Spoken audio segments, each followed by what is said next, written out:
terkait dengan ada beberapa kita bandingkan ya, kita bandingkan dari sisi kondisi ya, undeveloped atau undeveloped land artinya tanah siap bangun sebenarnya itu dengan tanah pertanian atau tanah perkebunan dan sebagainya ya. Terus ada tanah, lokasi tanahnya di perkotaan, di pinggir kota atau pedesaan, itu masing-masing akan beda ya. Kalau bayangkan nih misalnya saya pernah misalnya di Bintaro, luas tanah yang biasa dipakai untuk perumahan itu rata-rata antara 70 sampai dengan 100 meter persegi, kondisi yang sekarang ya, untuk yang kita bukan bicara masalah rumah mewah, residential secara umum 70 sampai 100 meter persegi ya, plus minus itu. Tapi ketika kalian misalnya saya pernah itu waktu istri masih di Nganjuk ya, di Nganjuk di daerah saya lupa apa itu, ada Puskesmas Gondang, namanya Puskesmas Gondang, daerah Gondang itu satu rumah ya, mungkin kalian akan ini tanahnya berapa, mereka modelnya kayak dibuat kayak ini ya, kapling-kapling juga gitu modelnya, mungkin kayak perumahan tapi zaman dulu atau udah bagi zaman dulu, tapi bentuknya kotak-kotak gitu. Satu rumah tanahnya 2.000 ya. Jadi wah rumahnya luas lagi. Saya waktu datang ke rumah salah satu perawat di Puskesmas Gondang ini. Waktu biasa kalau saya Sabtu Minggu saya pastikan ngapiste ya ke Nganjuk, terus saya di Jakarta itu. Sabtu Minggu Puskesmas juga buka setelah selesai, misalnya disuruh main ke satu rumah, dibilangnya tadi luasannya itu bisa sampai 2.000 meter persegi. Yaitu kita lihat karena salah lokasi tanah di pedesaan ya memang kayak gitu, tapi mungkin daerah lain enggak, dan itu bentuknya kotak-kotak teratur gitu. Saya juga kaget, wah ada yang kayak gitu, bisa beda lagi gitu. Gak punya kotak-kotak ya, memang ada yang besar ada yang kecil gitu. Udah beda lagi. Terus nanti kita bicara masalah penggunaan tanahnya. Jadi 3 kriteria ini salah satu sebagai pembeda kita untuk melihat satu tanah ya. Pertama tanah kita, misalnya kita mau melakukan pemilihan rumah, berarti kita akan lihat misalnya apakah tanah kita sebagai undeveloped land, oh enggak, kita berarti tanahnya sudah dalam kondisi yang sudah develop. Nah kalau misalnya di undeveloped land, gimana? Pembandingnya apa menggunakan tanah kosong? Asumsinya ketika melakukan penilaian, maka tanah kita terpisah bisa dilakukan. Artinya apa? Kita bisa menilai tanah kita seolah-olah dia itu masih belum ada bangunannya, karena bangunan nanti kita akan nilai sendiri. Terus tanah kita di posisinya di perkotaan. Tujuannya apa? Nah, sebisa mungkin di 3 kriteria tadi pembandingnya sama. Pembanding yang kita cari itu sama. Kalau berbeda gimana? Itulah awal masalahnya. Itulah kenapa kita belajar penilaian kalau sampai berbeda. Ya. Jadi 3 kriteria ini kita untuk memahaminya bahwa nanti untuk pembandingnya seperti apa. Jadi masing-masing itu harus sebisa mungkin pembandingnya itu sama. Kalaupun ada penyesuaian yang bisa dikuantifikasi. Sebagai contoh, perbedaan antara hak ya, hak satunya SLGB, satunya SHM. Dihasilkan kuantifikasi bisa nggak? Bisa. Kalian tinggal mencari data terkait dengan berapa biaya mengubah SLGB menjadi SHM. Ya, itu sebagai penyesuaian. Apakah harus nominal bisa dimasukkan Pak? Boleh melakukan penyesuaian langsung nominal, nggak pakai presentasi. Ya, jadi kita jangan saklek harus pakai presentasi, enggak. Atau misalnya ini, lokasi tanah kita lebih rendah daripada pembanding. Kira-kira lebih rendahnya berapa meter? 1 meter. Dibutuhkan tanah berapa kubik untuk bisa membuat tanah kita setara dengan tanah pembanding. Berarti ada biaya pengurukan. Kalian cari data pengurukan tanahnya. Ya. Jadi 1 rit berapa segala macam. Kalian nggak cari data itu. Jadi penilaian bukan hal yang mudah langsung cuma coret-coret langsung jadi gitu, enggak gitu. Nggak kayak gitu, kita cari. Kalau ini kita ini berapa ongkosnya, kalau ini kita ini berapa ongkosnya. Jadi ketika kita melakukan penyesuaian datanya sudah sebanding dan sejenis tadi, penyesuaian yang dilakukan adalah penyesuaian yang bisa kita kuantifikasi. Itu yang harus kita pahami, kenapa kita juga harus belajar tentang kriteria dampak.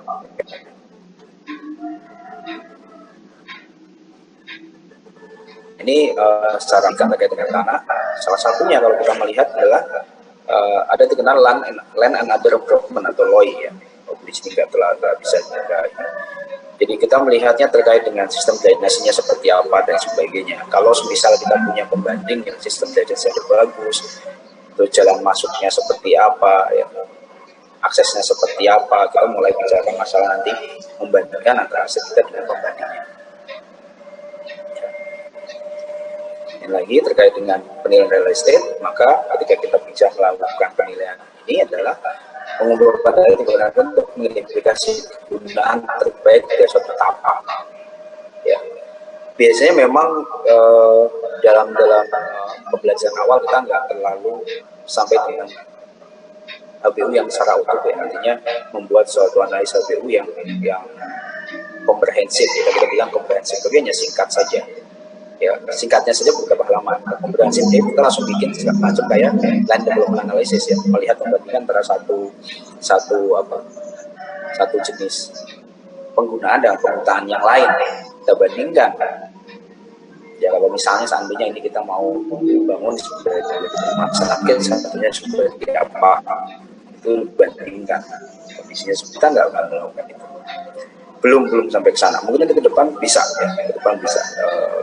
Di kelas-kelas selanjutnya yang udah advance itu dilakukan. Ya, kami pun sama ketika melakukan HBU, laporan penilaian pada umumnya, yang ketika kita menyusun laporan keuangan, maka HBU-nya adalah HBU yang sifatnya singkat. Ya, enggak komprehensif. Ada sendiri permohonan terkait dengan HBU komprehensif kalau di DJKN. Oh ya, kalau ada pertanyaan langsung saja ya. Nah, ini dari sisi legalitas tanah untuk melihat terkait dengan peraturannya. Saya sebenarnya nggak terlalu paham juga dengan kondisi ini.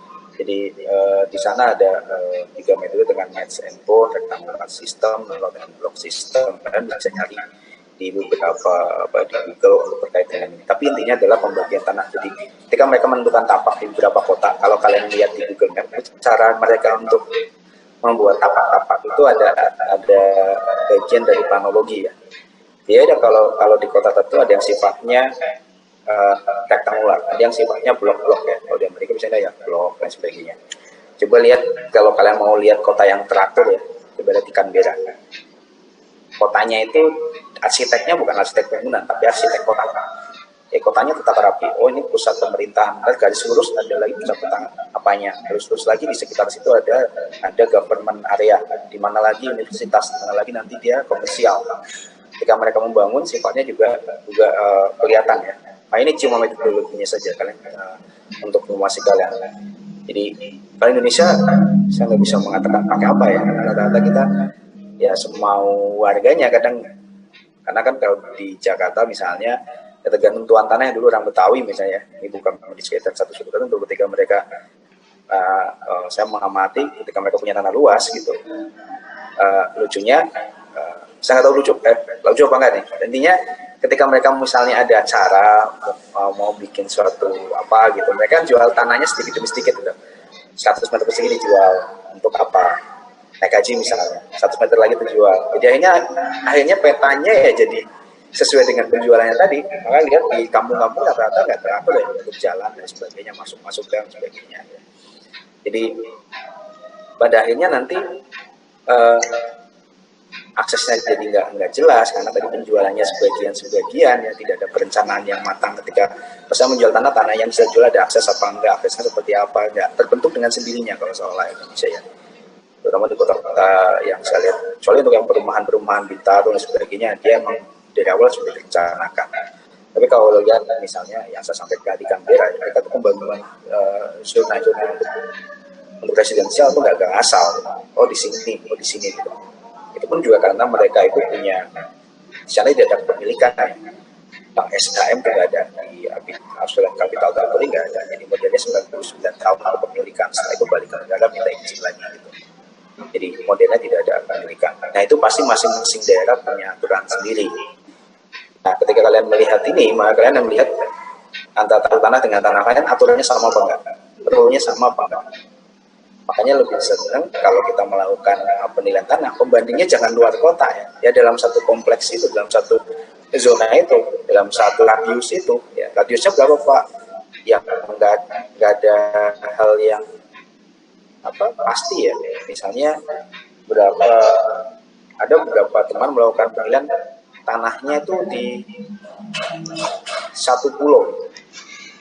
Ya, satu pulau. Di sana tanahnya cuma punya itu toh, satu pulau itu satu-satunya yang mau dinilai. Ya. Jadi satu pulau yang mau dinilai, terus ketika melakukan data pembandingan gimana? Ya, pada akhirnya dia akan mencari yang punya kepemilikan itu mungkin adalah desa terdekat. Desa terdekatnya mungkin jaraknya 10 km, lebih jauh gitu ya. Tapi kalau kita misalnya di Jakarta kita terapkan, nilai kita hancur pasti. 10 km di Jakarta itu jarak dari mana ke mana kira-kira? Misalnya dari Pondok Indah ke Blitar, 10 km enggak? Kemungkinan enggak ada. Ya, jadi kita mungkin kalau model kayak gitu, ketika misalnya disuruh menilai satu tanah ya di Pondok Indah, kita akan cari ya sekitaran situ aja. Ya, itu pun harus di perumahan juga untuk minimalisir adanya penyesuaian-penyesuaian yang sifatnya kita akan kesusahan sendiri untuk melakukan penyesuaiannya. Sebenarnya langsung aja ya. Nah, karakteristik tanah kalau dilihat di sini itu dari ukuran bentuk ya, tadi ukuran bentuknya kita cari yang seukuran. Jadi jangan misalnya kita cari pembanding tanah kita 100 meter persegi, pembandingnya dari 1 hektar, itu akan beda ya. Susah dalam artian gini, kita tahu prinsip ekonomi ya, ketika kita punya barang dengan harga mahal, kemampuan jumlah orang yang punya kemampuan membeli akan lebih sedikit. Jadi kalau dari harga per meter sama-sama luasan, sama-sama di situ ada 100 meter persegi, satunya lagi 1 hektar, per meternya bisa saja yang 1 hektar lebih murah. Kenapa? Karena nggak banyak orang yang punya kemampuan membeli 1 hektar, tapi banyak nggak yang punya kemampuan membeli 100 meter, lebih banyak. Nah, kalau orang sama-sama butuh tanah, dia akan lebih memilih yang 100 meter persegi daripada yang 1 hektar, karena dia nggak butuh 1 hektar kebutuhan tadi. Ya, tadi ini intinya kenapa bentuk dan ukuran berpengaruh. Terus pengaruh tanah sudut beberapa menjadi incaran, karena dia punya 2 akses, salah satunya hook ya, hook. Nanti ada tipe-tipenya kalau masalah ada buldesak, hook, apalagi ya. Kalian mungkin belajar di dalam ilmu tanah atau apa, saya kurang tahu terkait dengan tapak. Plotnya, akses ada surplus land apa enggak, topografi, utilitas tadi ya, pengembangannya sudah sampai mana, lokasi dan juga lingkungannya, lingkungan sekitarnya. Nah, saya tekankan kalau milih pembanding jangan yang terlalu besar range-nya. Ini satu jadi cari terus gitu. Nah, penilaian itu bukan satu hari selesai ya. Sebelum kita melakukan penilaian, kita melihat secara umum di dalam Google Map dan sebagainya. Biasanya saya lakukan itu, kira-kira mana, lihat iklan-iklan di sekitaran situ pada tanah, sampai sana baru mulai keliling. Bukan waktu di sana baru mulai keliling, nggak kayak gitu. Dari awal, apalagi di kota-kota yang saya nggak kenal misalnya, saya dari awal saya udah cari secara umum ya, online. Kadang nanya KPKNL dulu, ya nanti baru udah menyiapkan perjalanan dari sini dan sebagainya untuk dapat data atau gambar umum terkait dengan lokasinya. Ya, ini bilang lagi terkait dengan bentuk dan ukuran dan sebagainya. Izin bertanya, Pak? Boleh, silakan. Begini Pak, untuk menentukan ya, misalkan untuk tanah kita anggap tanah kosong gitu kan Pak. Jadi untuk menentukan data pembandingnya itu, misalnya Pak ada kasus dalam satu daerah itu untuk tanah yang berada di jalan poros desa, maksudnya jalan yang beraspal gitu Pak, sama yang di gang itu berbeda harganya gitu Pak. Misal untuk luasnya sama, tetapi harganya itu bisa terpaut jauh gitu Pak, misal 10 juta gitu. Kalau itu bisa dijadikan sebagai data pembanding nggak Pak? Misal kedua tanah itu Pak. Ya, pertanyaan yang bagus Mas Alfian.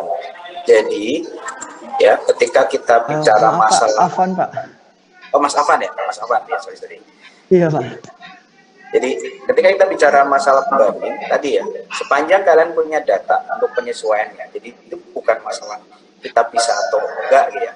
tapi lebih cenderung kalau kita punya pembanding yang lain yang lebih sejenis, maka itu yang akan kita pakai. Pertama itu aturannya gitu, cari yang benar-benar sejenis. Kalau misal pertanyaan adalah, Pak Heri, cuma satu-satunya itu, saya nggak punya pembanding lain, gimana caranya? Maka catatan saya adalah, boleh dipakai. Tapi yang perlu diingat, jadi yang perlu diingat di sana adalah terkait nanti kalian melakukan penyesuaian, ya, penyesuaian terhadap tanah pembanding kalian tadi. Kalian punya data kira-kira berapa penyesuaiannya. Misalnya nih, saya punya satunya lagi di jalan di belakangnya, di gangnya gitu. Saya ngobrol-ngobrol sama Pak Lurah terkait transaksi jual beli, histori transaksi jual beli antara dua tipe tanah tadi. Yang mana itu di jalan utama kalian punya misalnya data ada 5, ada berapa misalnya.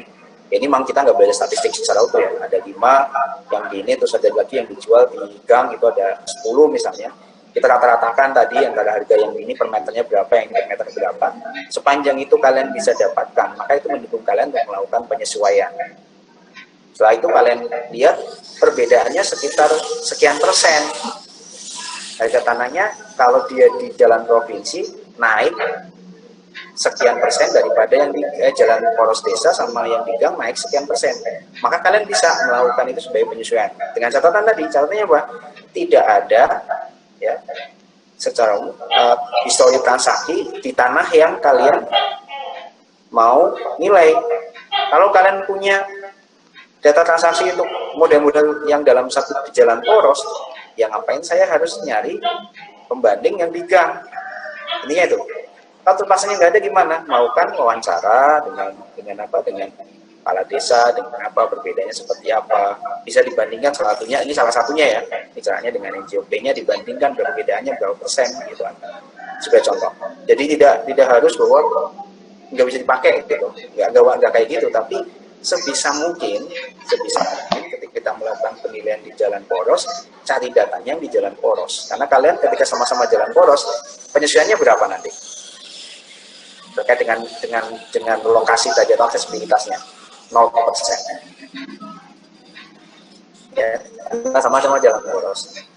Jadi PR-nya adalah kalau itu nggak sebanding, nggak dalam posisi yang sama, kalian akan kesulitan untuk melakukan penyesuaian. Nah, kalau kalian udah dapat di jalan poros, maka aman penyesuaiannya karena di sana 0%. Sama juga kalau misalnya, Pak, gimana kalau saya data penilaiannya setahun yang lalu? Maka yang dilakukan penyesuaiannya apa? Bukannya nggak boleh, sangat ya boleh juga. Tahun lalu berarti kita melakukan penyesuaian apa terkait dengan inflasi atau pertumbuhan harga tanah. Ya, berarti kita pakai asumsi. Tapi kalau sama-sama tahun ini misalnya, maka kalian perlu melakukan penyesuaian nggak perlu. Jadi masing-masing itu bukannya tidak boleh, tapi diutamakan, makanya dibilang sebanding dan sejenis. Kemarin kalau aturan di DJP berapa? Sebanding dan sejenis. Kalau penyesuaiannya kurang dari 50%. Kalau penyesuaian lebih dari 50%, maka dianggap tidak sebanding dan tidak sejenis. Atau saya lupa kemarin ya. Nanti di aturannya itu ada, saya sudah sampaikan di sana. Itu di aturan di pajak ya. Kalau saya sendiri, karena nggak ada aturan di DJKN, kalau saya melakukan penilaian, terus saya melakukan utang petik dulu terkait dengan penyesuaian, saya ketemu di bawah 20%, di sekitar di atas atau di bawah 20%, saya bisa pembandingnya nggak pakai. Saya nggak pakai. Saya akan pakai cari pembanding yang lain, karena biasanya nanti akan semakin lebar. Itu Mas Afan. Ya. Baik, misal penyesuaian kenaikan harga, misal inflasi gitu Pak, apakah ada batas minimal tertentu gitu Pak, supaya tidak di penyesuaian inflasinya Pak? Ya, nggak ada sebenarnya. Tapi kalau gitu, aturan dipakai, aturan pajak yang boleh dipakai. Jadi kita bicara aturan yang ada ya. Kalau aturan pajak yang boleh dipakai itu adalah yang di bawah 5 tahun. Ya. Kalau di atas 5 tahun, kalau di aturan di pajak itu tidak boleh dipakai. DJKN belum ada aturan yang menyebutkan berapa tahun, nggak ada. Jadi bisa pakai panduan pajak juga bisa kita, 5 tahun itu bisa dipakai. Kalau lebih dari 5 tahun, nggak usah dipakai.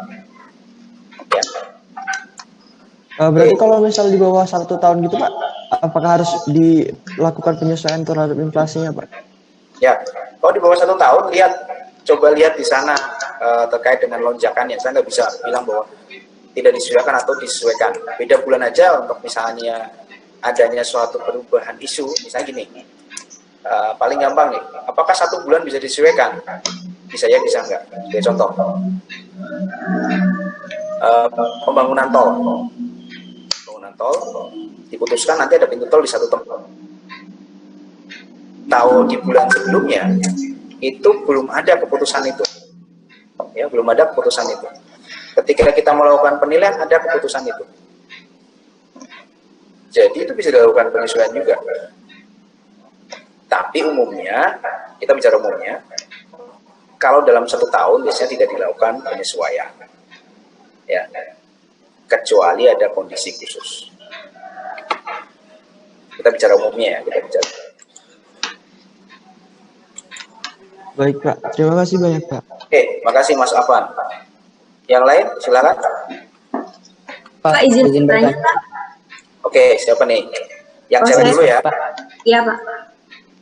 Yang cewek tadi, habis itu Mas Alfian. Oke, Mbak Putih, silakan Mbak Putih. Gini Pak, misalnya kan kalau misal di desa itu terkadang kan susah ya Pak, orang jual rumah misalnya Pak. Nah misalnya kalau misalnya data pembanding saya tuh misalnya jaraknya tuh 10 kilo lebih gitu Pak, atau misalnya malah di 10 kilo itu tetap tidak ada yang menjual rumah misalnya Pak. Kalau saya pakai iklan boleh Pak, atau itu tuh memang harus yang real terjadi di daerah saya Pak? Ya, makanya tadi saya sampaikan untuk radius data pembanding masing-masing tempat itu berbeda. Tapi yang perlu diingat, yang namanya harga tanah kadang kampung saya sebagai contohnya, saya biasanya akan ngobrol dengan petinggi. Saya pernah 1 kali itu menilai di daerah, nggak usah jauh-jauh, di daerah Tenjo. Tahu Tenjo? Kalian kalau nggak tahu nanti search lagi ya. Kalau stasiun Tenjo itu sekitar naik kereta dari sini sekitar kalau nggak salah 1 jam. Ya, itu wilayahnya itu jadi tanah seluas 500 hektar di Tenjo. 500 hektar artinya kalian harus misalnya umum ya, secara umum jarak dari satu tempat ke tempat lain jauh, dari ujung satu ke ujung lain jauh ya. Makanya dan alhamdulillah itu dalam satu desa yang sama. Ini bersyukurnya saya. Ketika satu desa yang sama, yang saya lakukan apa? Ngobrol sama kepala desa satu-satunya. Di kampung biasanya ada tuh, walaupun tidak ada transaksi, biasanya ada tuh penjualan yang sifatnya kayak personal, artinya biasanya yang tahu tuh RW sama RT-nya. Ya, RW sama RT-nya bisa tahu. Saya tanya dari situ terkait dengan berapa yang terjual dan sebagainya, titiknya di mana saja. Karena saya harus menilai sekitar 500 hektar. Banyak jauh ya, ada yang dilewati, ada wilayah tanah yang di jalan poros, ada yang di jalan ini dan sebagainya. Waktu itu kita karena sifatnya bulk, kita menilai itu seolah kayak rata-ratanya, seolah nilai rata-rata di sini sekian gitu. Ya tadi kalau dibilang radiusnya 10 km ya memang dilalui, ya memang seperti itu. Tapi konfirmasi itu perlu. Walaupun pakai data online nggak ada masalah juga. Tapi ingat lagi, konfirmasi itu perlu. Dan sepanjang data online tawaran terus diupdate. Jadi jangan melakukan penyesuaian terhadap data penawaran. Data penawaran itu harus kita update per sekarang. Artinya pada waktu dia itu kita bilang waktu penilaian atau jenis penyesuaian adalah waktu transaksi, maka data penawaran yang sifatnya penawaran tidak boleh ada penyesuaian, karena di tanggal penilaian tadi kita harus update nilainya, harus kita telepon lagi. Iklannya misalnya Agustus tahun lalu misalnya, sampai sekarang belum laku kan. Nah, pada waktu kita telepon, kita konfirmasi, ya apapun caranya kalian melakukan konfirmasi, silahkan gitu. Ternyata harganya masih sama, maka data penawaran tadi itu masuk dalam data pembanding, tapi di tanggal sekarang sama dengan tanggal penilaian, sehingga secara waktu transaksi tidak penyesuaian. Tapi di jenis transaksi dilakukan penyesuaian, Karena yang kita ambil adalah data jual beli, bukan data penawaran. Ya, yang perlu kalian ingat, ini satu hal yang krusial di kalian. Ketika menggunakan data penawaran, tidak ada penyesuaian terkait dengan waktu transaksi. Karena kalian harus melakukan updating pada waktu kalian melakukan penilaian tadi. Jadi bukan menggunakan data yang Agustus tahun lalu, enggak. Tapi kita akan update sekarang. Siapa tahu sekarang bukan lagi penawaran, ternyata dia telepon, oh Pak kemarin udah laku dijual. Yang kita dapatkan apa? Harga transaksi. Dijual kapan? September misalnya.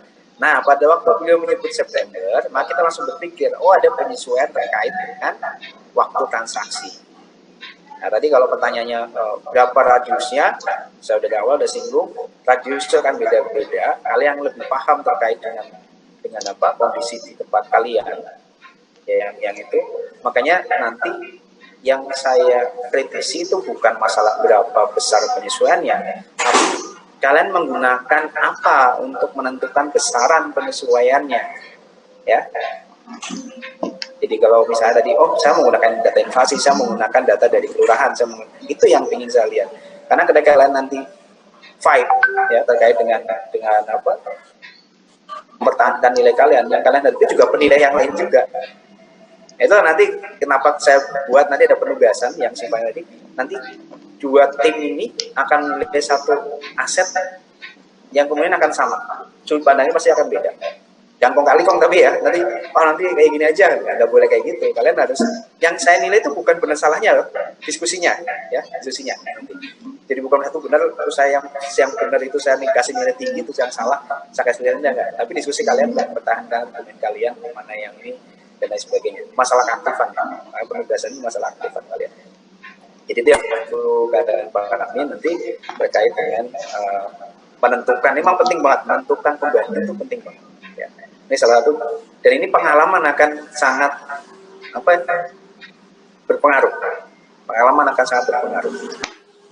Karena mungkin belum tahu caranya nyari data pembanding yang tepat ya. Yang saya waktu penilai, saya masih aktif penilai, rambut saya gondrong, nggak segini, rambut saya panjang. Segini.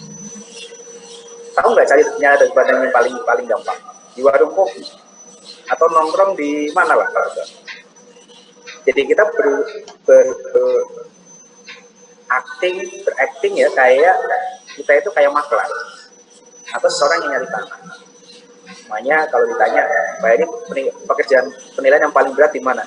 Saya waktu itu pernah pekerjaan penilaian yang berat buat saya pada waktu saya disuruh menilai aset di Denpasar ada waktu puasa. Kan trik saya nggak jalan. Pertama, puasa. Saya nggak mungkin nongkrong di warung kopi dong. Kedua, penilaian ketika nyari data yang benar apa? Sedikit berbohong. Saya lagi puasa. Maka dia bilang paling berat apa? Pada waktu saya sebelum menilai di Denpasar dan pada waktu puasa. Itu berat buat saya. Bukan masalah puasanya.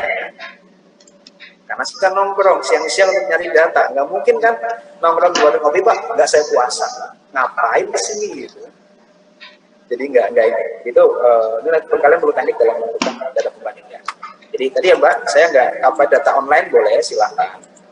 Tapi yang perlu diingat konfirmasi. Kalau dibilang Pak jalan 10 km, kalian lebih paham daripada saya untuk rumah kalian. Kecuali saya tadi datang ke sana.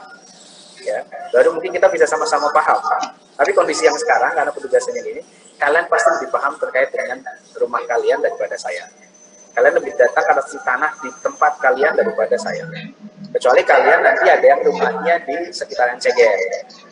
Saya sudah menilai bangunan di Ceger juga atau Jambi. Mungkin kita bisa ya diskusi. Tapi kalau yang di luar itu, kemudian saya pun harus, ya saya sudah mengunjungi beberapa tempat yang mungkin saya tinggal update lagi.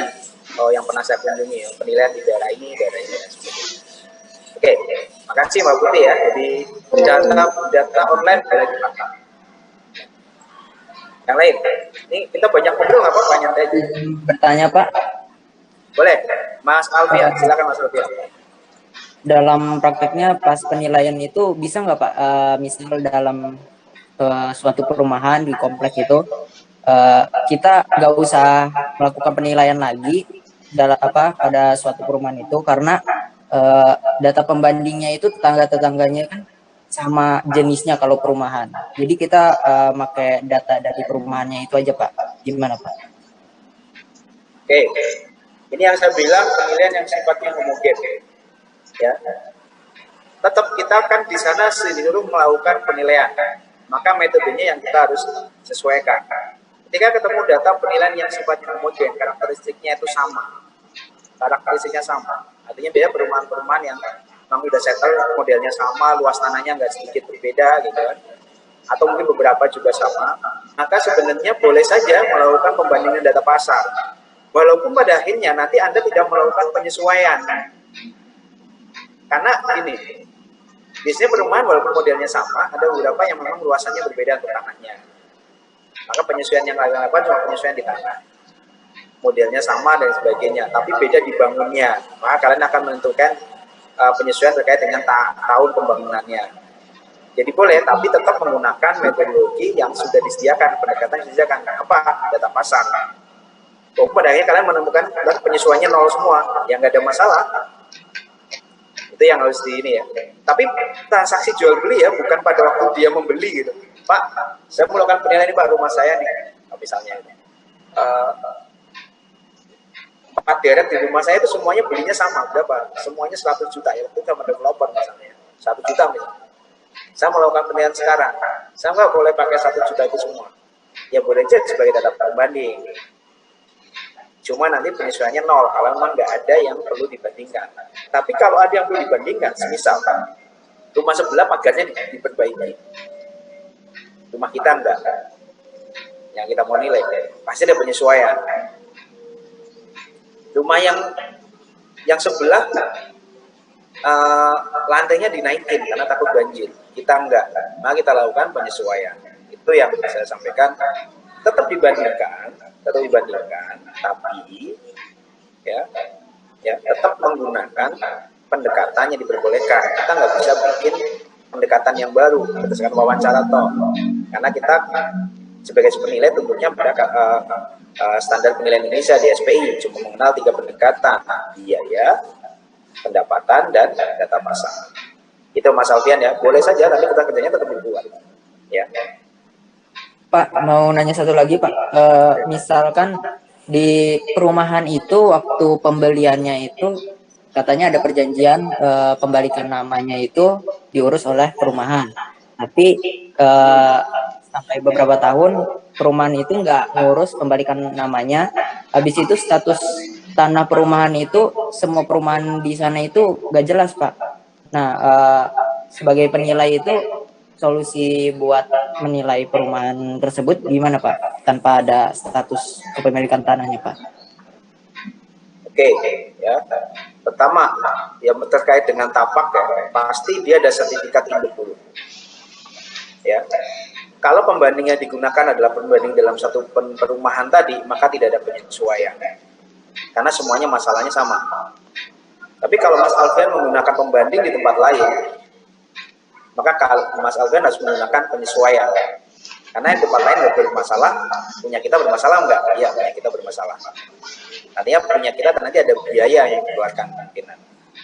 Ya, jadi tergantung Mas Alfian mandangnya seperti apa. Tapi ini satu pesan saya juga, yang kondisi kayak gitu di-disclose, disampaikan, disclosure dalam penilaian bahwa tanah ini ada dispute, ada permasalahan, itu disampaikan.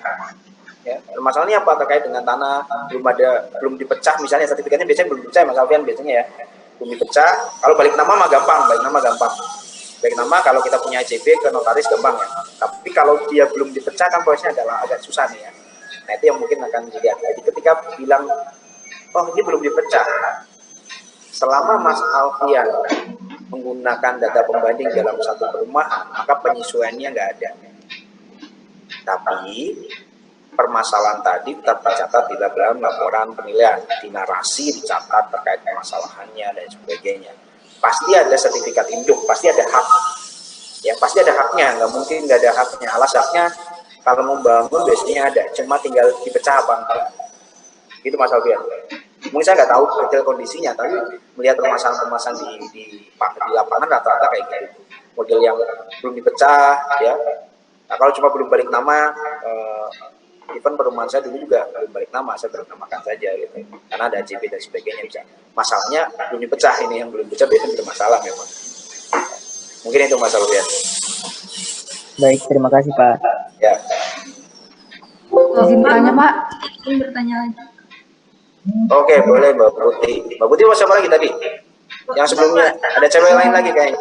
Resti Agak Pak. terkait sama pertanyaan. Oke, udah Mbak Putih dulu udah. Silakan nanti satunya lagi nyusul ya. Karena lanjut katanya Oh pertanyaannya. iya baik Pak. Silakan, Mbak Putih. Oh, agak terkait sama pertanyaan Alfian tadi Pak. Misalnya tuh kan kayak di desa saya tuh biasanya jarang tuh tanah-tanah atau rumah-rumah yang bersertifikat Pak. Itu nanti penyesuaiannya berarti kalau misalnya semua tidak bersertifikat nanti penyesuaiannya sama gitu Pak.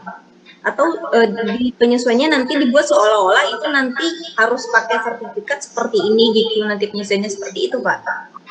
Oke, ini konsep dalam perbandingan ya. Namanya membandingkan objek kita dengan objek yang lain. Kalau tidak sama-sama bersertifikat, sama-sama giring, artinya penyesuaiannya apa? Berapa besarannya menurut Bapak? Ada Pak. Ada nol. Tapi perlu disampaikan tadi masalah bahwa ini tanah tidak bersertifikat. Kan dalam narasi kita sebutkan terkait dengan identifikasi tapak tadi bahwa objek penilaian adalah tanah tidak bersertifikat atau belum bersertifikat. Ya. Pada waktu nyari data pembanding, maka tadi usahakan sesuatu karakteristiknya sama semua. Tapi kan dari segi apa nih?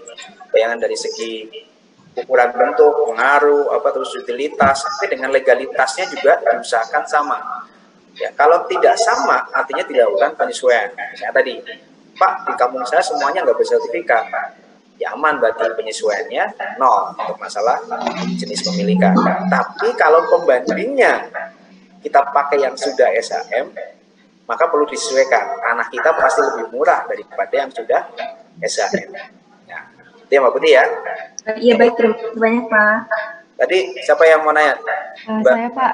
Mbak Reski, silakan Iya Mbak Pak. Reski. Ini Pak, saya masih bingung Pak terkait penyesuaian terhadap tanah yang ditumbuhi tumbuhan-tumbuhan yang aktif gitu Pak, yang masih aktif berproduksi misalnya kayak padi atau jagung gitu Pak. Jadi dibandingkan dengan penyesuaian lahan kosongnya itu gimana ya Pak? Dan kalau misalnya tanah itu telah terjual 8 tahun yang lalu, jadi apakah data tersebut bisa kita jadikan sebagai data pembanding Pak? Terima kasih Pak. Oke. Tadi kalau kita lihat permasalahan pertama ya dibilang antara tanah yang kosong dengan tanah yang ada tumbuhan. Ya, itu pertama. Berarti di kondisi yang memang berbeda antara tanah kosong dengan tanah yang ada tumbuhan.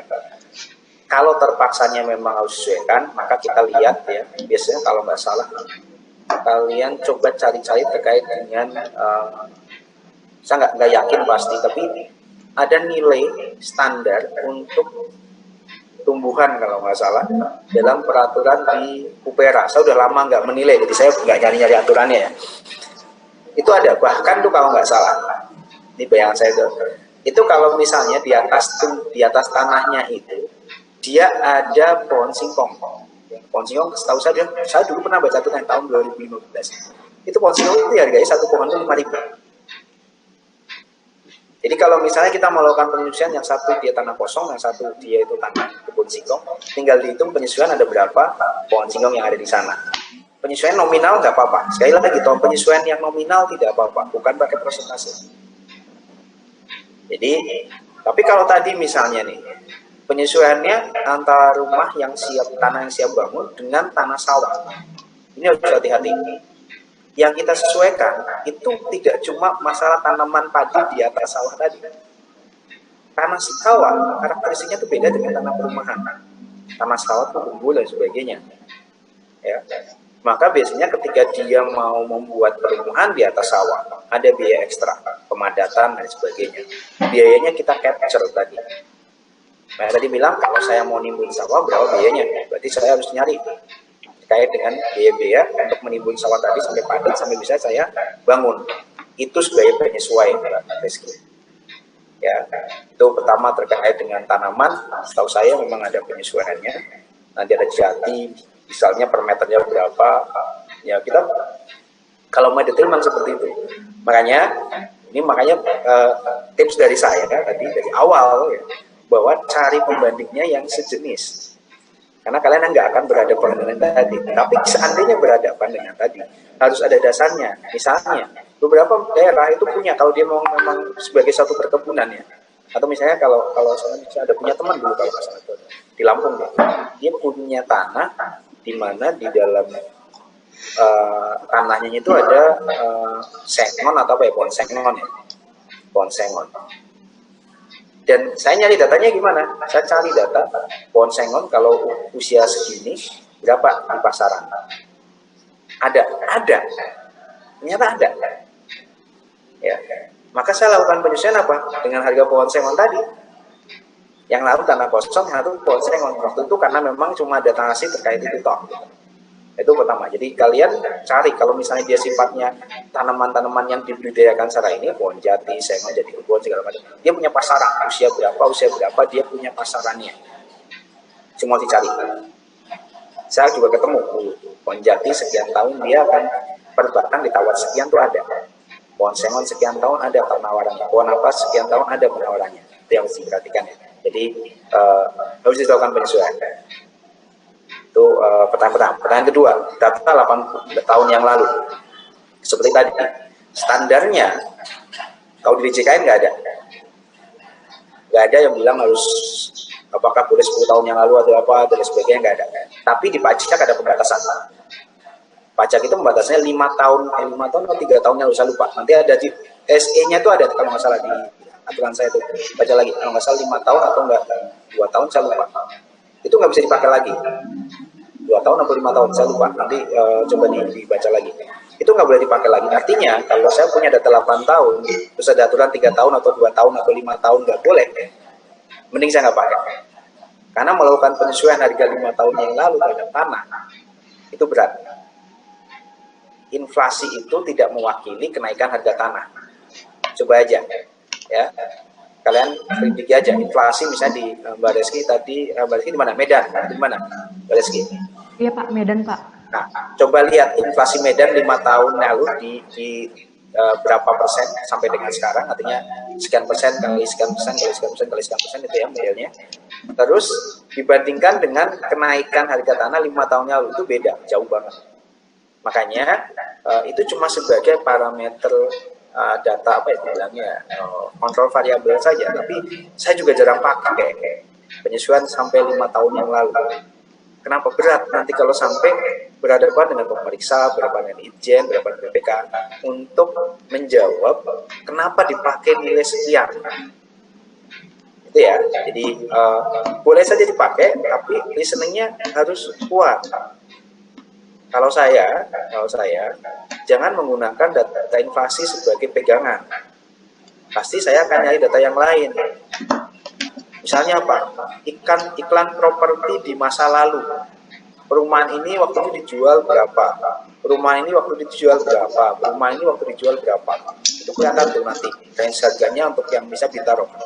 Contoh, Bintaro itu tahun 2010 harga di Emerald Terrace. Emerald yang dekat, ya, pokoknya yang perumahan yang baru yang di sektor ada jalan baru itu ya, yang di ujung ada Megis segala macam. Itu dijual 550 juta. 2010-2011. Sekarang penjualannya di sana, kalau mau beli di sana itu harganya mungkin sekitar 2. Nggak tahu kalau sekarang udah lagi pandemi ya, tapi sebelum pandemi bisa sampai 2. 10 tahun, mungkin 10 tahun, dia naik 2 kali lipat. Bukan 3 kali lipat, bisa 3 ya, 500 sampai 2 miliar. Ya, berapa persen kenaikannya? 300% dari harga awalnya. Ya, 300%. Apakah inflasinya sama dengan itu? Ternyata enggak. Coba lihat inflasi Tangerang Selatan. Jadi kadang saya juga nggak yakin dengan data yang 8 tahun terus saya lakukan penyesuaian inflasi. Karena nggak yakin, makanya perjuangannya adalah perjuangan kalian itu bukan menyesuaikan, perjuangan kalian itu menemukan data pembanding yang tepat. Salah satunya itu, ya, yaitu memang ketika ketemu data pembanding yang tepat, maka penyesuaian kalian itu nggak butuh reasoning yang banyak. Kalau bisa penyesuaiannya apa? Penyesuaiannya 0. Jadi tadi misalnya dari Mas Alfian nggak salah ya tadi ya, rumahnya sebanding semuanya, dia dapat penyesuaian kan, ternyata sama semua, belum ada pengembangan, maka penyesuaiannya apa? 0. Ya pasti kita kasih foto dan sebagainya, pasti kan gitu, dilihatin ya, ini sama semua, masih belum ada perubahan apa-apa, misalnya gitu. Ya itu yang harus sekalian perhatikan dalam melakukan penyesuaian. Jadi rumusnya yang pertama, cari pembanding yang benar-benar identik dengan aset kita, maka kesulitannya itu akan berkurang banyak. Kami penilai juga sama, karena saya sudah bilang penilai malas saya.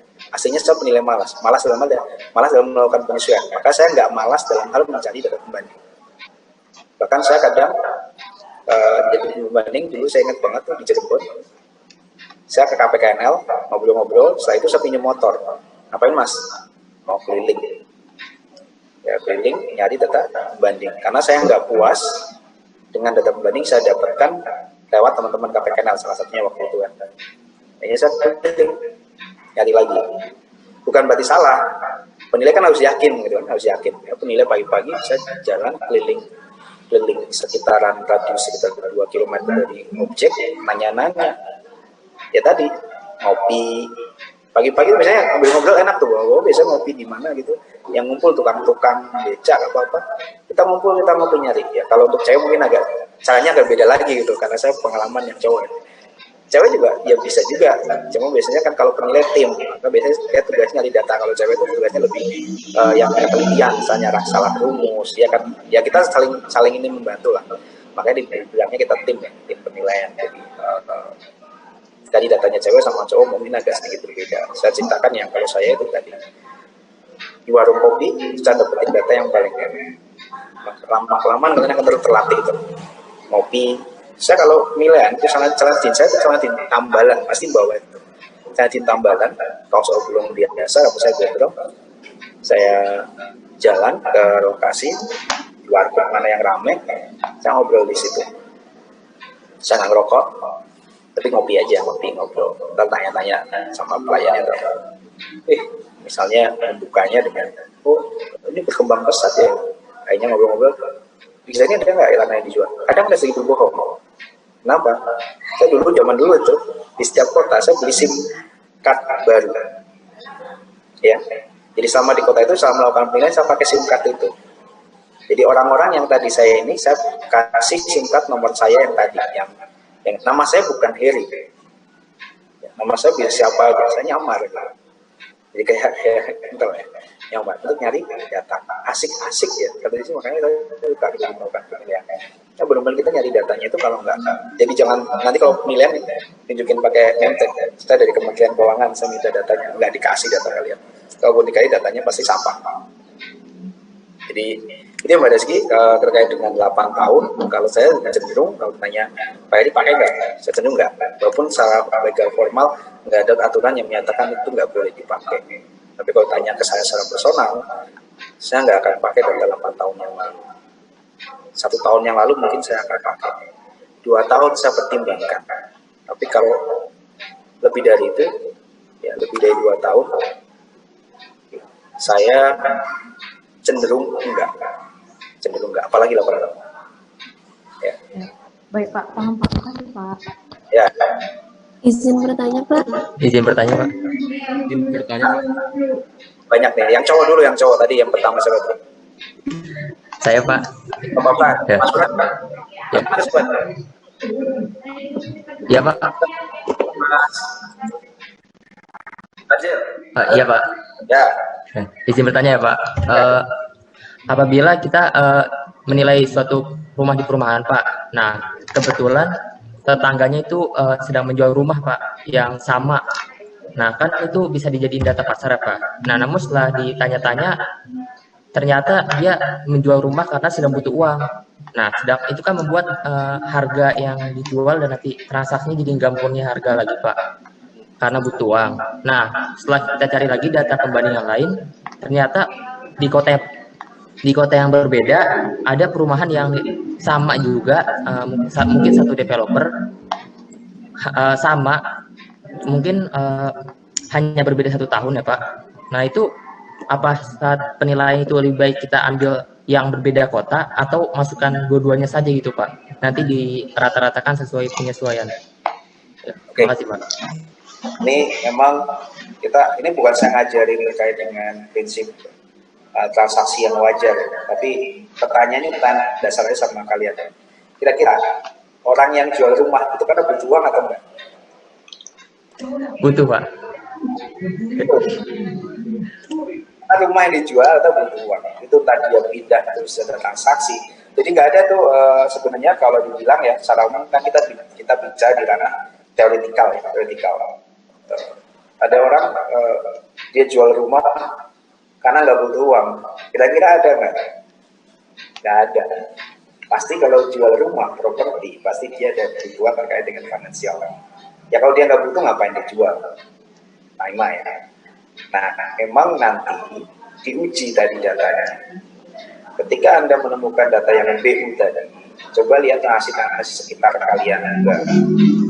BU-nya masih wajar enggak atau sampai dia turun sekian. Tapi pengalaman saya, yang namanya butuh uang ketika dia sifatnya properti, harganya nggak sejatuh kalau misalnya dia komputer atau motor atau apapun.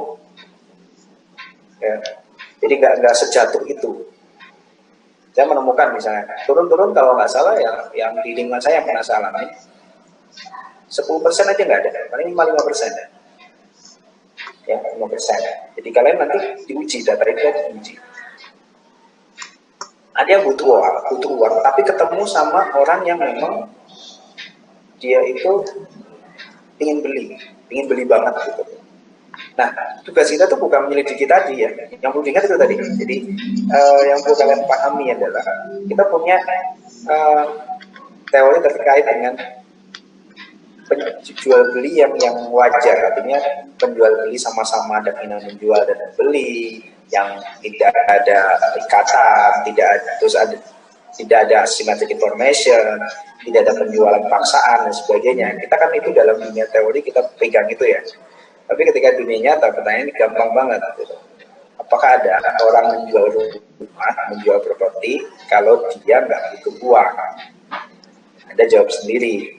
Nah, itu yang pertama. Makanya untuk melihat dia wajar enggak, kita pakai data pembanding yang lain sebagai penyeimbang. Ya. Jadi kita nggak langsung, oh ya udah kalau gitu rumah Anda dijual Anda butuh uang 900 juta, saya jual 900 juta, kan nggak kayak gitu. Nah, maka di sana di penilaian ada pendekatan yang harus kita patuhi, data pasar, pendapatan, ya, biaya, kita penuhi tadi. Ya. Makanya kalau kita pakai data pasar, ya jangan satu pembanding, cari yang lain sebagai faktor variabel. Secara umum itu Mas Adel. Kalau ini bukan saya ngajarin bahwa kalau BU sebenarnya ini gimana gitu, enggak. Tapi secara nyata tadi pertanyaan saya basicnya itu tadi. Karena kita bicara di ranah, kalau kita bicara di ekonomi, karena dari mikroekonomi ya, Y sama I sama dengan C sama dengan apa, itu kondisi apa itu kondisi? Adalah kondisi di mana ekonomi itu udah full employment. Apakah Y sama dengan CIG misalnya? Apakah HIG itu? Enggak. Kalau nggak full employment akan beda karena ada distorsinya nanti. Ya, ketika kita bicara full employment, ketika kita bicara masalah nanti bilang kinesia, kita bicara masalah apa itu adalah tindakan teoretikal. Tapi itu bisa dipakai, bisa sebagai dasar dulu.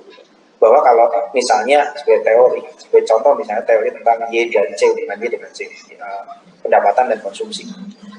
Kita nggak bisa menafikan bahwa ketika pendapatan kita naik, kecenderungan untuk mengkonsumsi, biaya konsumsinya naik.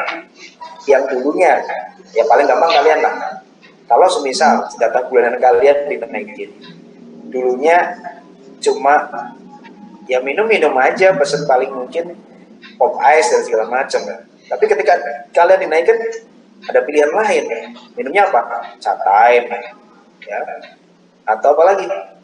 Itu, tapi itu teori masih bisa dipakai, walaupun tidak mutlak. Sama juga yang ini. Walaupun dibilang, ya Pak mana ada sih orang yang jual tanah tapi nggak butuh uang, masih butuh uang. Cuma tetap kita bisa pakai bahwa oke lah butuh, tapi jangan sampai turun banyak lah gitu. Masa turun banyak banget sampai cut setengah juga nggak mungkin. Dari situ kita peran penilai untuk melihat, mendefinisikan ulang. terkait dengan penjualan-penjualan tadi. Makanya di pembanding kita ada variabelnya, di tanah kita akan melihat, di data pasar kita akan di pendapatan kita akan melihat kalau dia income-nya seperti apa, ya, proyeksinya seperti apa. Makanya nggak bisa 1 tahun. Bayangkan kalau sekarang kita sudah menilai pendekatan pendapatan di tahun 2020 pakai datanya, hancur semua nilainya. Kenapa? Karena di 2020 pendapatan semuanya turun rata-rata. Ada pandemi. Ya, makanya pakai jangka waktu 5 tahun. Ya, nggak cuma 1 tahun saja terus sudah proyeksi ke depan. Jadi itu yang mungkin diperhatikan oleh Mas Nadia. Yang lain? Ya, baik Pak, terima kasih Pak. Ya. Yang lain tadi Pak, izin bertanya. Mas Frans, silakan Mas Frans. Yang kelihatan Mas Frans dulu nih. Yang Mas Frans. Saya masih bingung kalau misalnya dalam kasus tuh ada transaksi, kan Bapak bilang kalau misalnya menentukan harga itu lewat transaksi harga beli ya Pak ya. Nah, Ya. kalau misalnya dalam prakteknya ternyata kita dapat misalnya data penawaran, nah itu kan kita wawancara Pak, itu kan subjektivitasnya subjektivitas yang ingin menjual kan Pak. Nah itu kan penyesuaiannya bagaimana ya Pak? Saya masih belum terbayang gitu Pak. Kalau misalnya kita sesuaikan dengan data harga tanah kabupaten secara umum gitu Pak. Oke. Bagaimana Pak? Makasih Pak. Siap. Kalau ketemu data penawaran, kita ngobrol sama orang itu, biasanya memang kita kan kalau di dunia shopping online ya bilang netnya berapa kan gitu kan, netnya berapa nih gitu kan. Tapi itu memang cuma bagi pegangan. Tetap kita, kalau saya, jadi ini ketika penawaran dan sebagainya, apa yang dilakukan, kita cari-cari data di luar sana, perbandingan antara penawaran sampai dengan harga wajar yang terbentuk. Misal di Kertas Kerja kalau nggak salah ada tuh yang atau tadi yang dipajak itu kalau nggak salah tuh, yang saya kasih Excel kalau nggak salah. Jadi harus menemukan data-data kalau nggak salah ada 3 di sana minimal, kalau nggak salah 3 atau berapa. Kalau di desa lebih enak. Kenapa lebih enak? Lurah itu tahu segalanya. RW itu tahu segalanya. Gosip-gosip murahan juga dapat gitu, RW, RT, sama sekali. Apalagi jual tanah gitu. Nah, itu biasa mereka punya Pak, ya, makanya ini benar-benar kemampuan kalian ya. Yang tadi saya tanyakan yang di Tenjo, itu harganya itu saya pada harga jual beli nggak ada tahun ini kan udah banyak udah dari tahun sekian sampai tahun sekian mereka punya. Pak, waktu dijual itu dealnya berapa? Dealnya 10.000. Tawarinnya berapa? Waktu ditawarin sih dia nawarinnya 12.000 ya Pak. Coba cari kayak 12.000 misalnya kayak gitu ngobrol. Catat satu data. 12.000 dari misalnya 10.000 dari 12.000. Yang ini Pak, yang ini. Misalkan mereka udah data itu dulu dijualnya berapa lakunya ini? Waktu itu tahun sekian ya. Itu kalau nggak salah Pak di sana kemarin 20.000 per meter. Ditawarin berapa waktu itu? Pasti konfirmasi biasa sama tuh, biasa ada cari orang. 25 ya Pak? Iya 25 kalau nggak salah 25. Sampai kita dapat 10 data kayak gitu aja. Ingat, data penawaran sama data jual itu tidak terkait dengan waktu. Karena kita cuma melihat perbandingan antara penawaran dan jual. Waktunya kita abaikan. Maka ketika kita punya data itu, kita punya perbandingan. Kalau penawarannya sekian, biasanya terbentuk harga jualnya sekian. Dalam kasus tadi misalnya, yang pertama, antara penawaran dia 12 menjadi harga 10. Artinya berapa persen turunnya? Berapa persen di situ? 12 ke 10, 20% misalnya. Ya, anggap aja 20%. Yang kedua, bulan contohnya pas juga ya. Contohnya 25%. Karena dibilangnya dari 25 ke 20. Berarti penyesuaiannya berapa? Ya kalau cuma 2 data rata-rata, jadi cuma penurunannya 22%. Ini contoh ekstrim ya. Masih ada yang 22% ya. Kemungkinan biasanya sih enggak. Tapi yang bisa dapatin berapa biasanya? Antara yang saya bisa dapatin ya, kita bicara antara yang bisa dapatin. Itu sekitar antara 2 sampai 10% biasanya. Jangan jadi patokan ya, karena tiap daerah pasti beda. Tapi yang saya temukan, yang saya pernah melakukan penilaian, turunnya antara 2 sampai dengan 10%. Ya, kenapa 2 sampai 10%? 2 itu biasanya dari daerah perkotaan. Daerah perkotaan 2 sampai 3%. Karena mereka ada fee untuk broker dan sebagainya, itu mereka biasanya akan naikin seolah naikin dulu 2% deh, ntar biar yang 2% ini buat fee brokernya gitu. Realnya mereka sebenarnya mau jual ya di bawah tadi 2%, 3% tadi. Harapnya kan pinginnya free ya brokernya. Biasanya gitu, secara psikologi mereka akan pertimbangkan biaya untuk fee-nya. Ya kenaikannya yang dari harga penawaran biasanya cuma untuk menampung kebutuhan mereka membayar. Salah satunya itu, karena kalau di kota biasanya kecenderungannya kan tadi data sudah ada dan sebagainya, orang tuh lebih gampang ya informasi ya. Jadi kecenderungannya di kota itu nggak terlalu jauh antara penawaran dengan gani. Tapi kalau di desa, karena tadi harganya juga kecil, itu penurunannya bisa jauh. Ya pernah saya menemukan sampai 10% penurunannya. Jadi Bapak Frans, jadi Mas Frans, jadi nggak datanya dari mana? Nanya. Di wilayah tadi, di wilayah Mas Frans mau menilai di mana? Mas Frans kemarin tadi mana? Di Mas Frans di Medan. Mana? Karawang. Nah, di Karawang sama tanya juga, coba ya tadi kadang kita nanya sama aparat desa, kadang nanya sama apa gitu. Memang sangat nih ya, kalau dibilang dokumen resminya kadang nggak ada dan sebagainya, wawancara juga mereka nggak mau kadang gitu. Ya kadang sih kalau saya diam-diam merekam juga pakai HP ya, pakai HP saya rekam percakapannya, biasanya dari sumber nanti di belakang. Makanya biar file-file saya melakukan penilaian ada file-file audio, ya. Saya simpan dalam satu folder terkait penilaian apa. In case besok terjadi sesuatu atau dibutuhkan informasinya, itu kita bisa berikan secara komplit. Ya. Itu Pak Frans. Jadi data yang sifatnya bisa saya catat, yang audio pun biasanya saya simpan. Biasanya gitu. Ya. Silakan yang lain tanya. Pak, terima kasih banyak Pak. Sama-sama. Izin bertanya Pak. Iya. Ini siapa? Itu kalau Mas Ibnu. data dari hasil lelang dong itu bisa dipakai enggak Pak? Ya, oke. Mas Ibnu, hasil lelang gimana ya? Lelang itu sebenarnya apakah tadi kita bicara teori lagi ya, teori lelang itu apakah bisa dipakai? Secara umum sebenarnya bisa. Kita bisa secara umum, karena lelang memenuhi asas itu sebenarnya. Ya. Dianggap penjual atau pembeli, ada namanya jual membeli, dianggap penjual itu tahu terkait dengan asetnya karena mereka punya unwising. Unwising itu kayak open house untuk bisa meninjau barangnya. Artinya pembeli boleh melihat barangnya secara utuh, nyari informasi di sana. Terus ada tawar-menawar, bahwa mungkin ada yang sifatnya tertutup dan terbuka. Ya. Tapi di sana saat transaksi itu bisa. Ya. Karena pada waktu penilaian pun dia menggunakan penilaian nilai wajar. Yang perlu dipahami terkait dengan lelang eksekusi. Ya.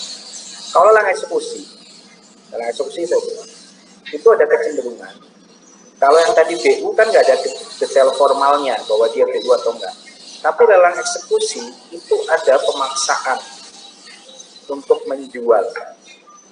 Ya, secara legal formal ada pemaksaan untuk menjual barang tadi. Bahwa ini dieksekusi. Artinya, secara formal juga ada bukti yang menyatakan bahwa penjual harus menjual barangnya. Nah, secara teori, kita lari ke teori, itu nggak bisa dipakai kalau model eksekusi.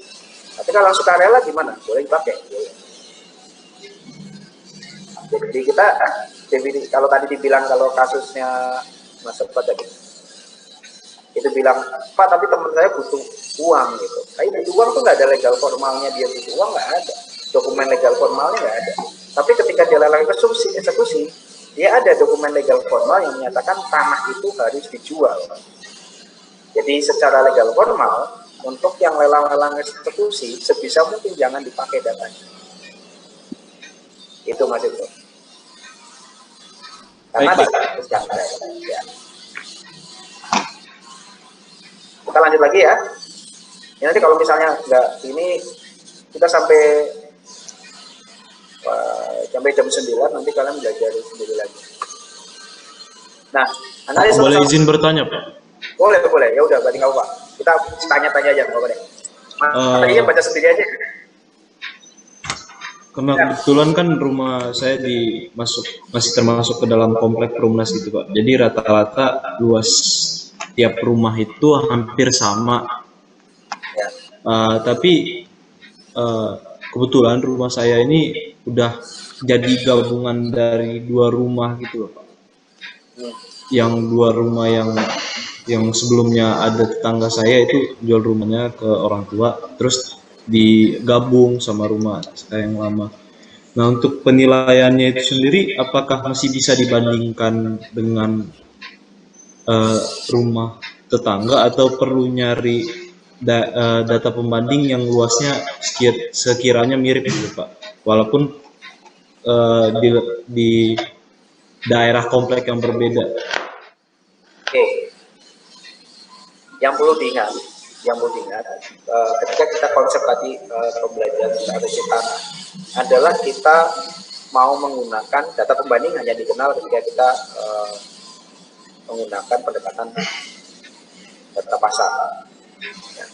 Itu pun kita bisa pilih. Jadi kalau melakukan penilaian, kita mau membandingkan antara tanah dan bangunannya sekaligus, atau kita pecah metodenya, pendekatannya kita pecah. Tanah menggunakan pendekatan data pasar, bangunan menggunakan pendekatan biaya. Ya. Untuk yang saya bilang aset-aset homogen, itu yang tadi di perumahan, itu data pasar seluruhnya, antara tanah dan bangunan, semuanya menggunakan data pasar. Untuk kasusnya Mas Vincent, saya nggak anjurkan yang tanah dan bangunan sama-sama menggunakan data pasar. Kenapa? Karena secara umum, walaupun dibilang Pak saya beli rumah sebelah, tapi pasti ya dilakukan modifikasi itu. 2 rumah itu nggak dibiarkan apa adanya, pasti nggak. Ada yang dibobol, ada yang ditambah, ada yang itu kurang untuk menyatukan 2 rumah tadi. Benar nggak? Nah, ya, benar. Karena 2 rumah tadi sudah disatukan, maka sebenarnya kita nggak bisa nanti bilang bahwa ya itu tinggal pembandingnya tetap rumah yang sama dan dikali 2. Nggak kayak gitu. Kalau konsepnya kita pakai pendekatan perbandingan. Makanya kalau mau memakai pendekatan yang lain, maka saya sarankan tanahnya menggunakan pendekatan data pasar. Artinya apa? Tetap menggunakan data pembanding tanah yang ada di sekitaran saja. Terus, Pak, yang rumah tetangga kan dijual tanah dan bangunan. Saya nggak ada harga tanah kosong misalnya.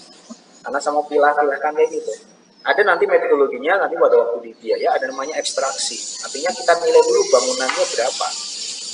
Nanti kita dapat harga tanahnya untuk data pembanding yang tadi tetangga tadi. Tapi tetap kalau saya menyarankan cari juga pembanding yang memang benar-benar tanah kosong. Jangan cuma ekstraksi tadi. Jadi untuk pendekatan yang dipakai, perbandingan data pasar seluruhnya terhadap rumah yang sudah digabung, buat saya biasanya tidak fit lah, tidak pas, karena pasti ketika kita membandingkan 2 rumah yang digabung tadi, ya mungkin ada ini pasti beda karena fungsinya menjadi satu nih.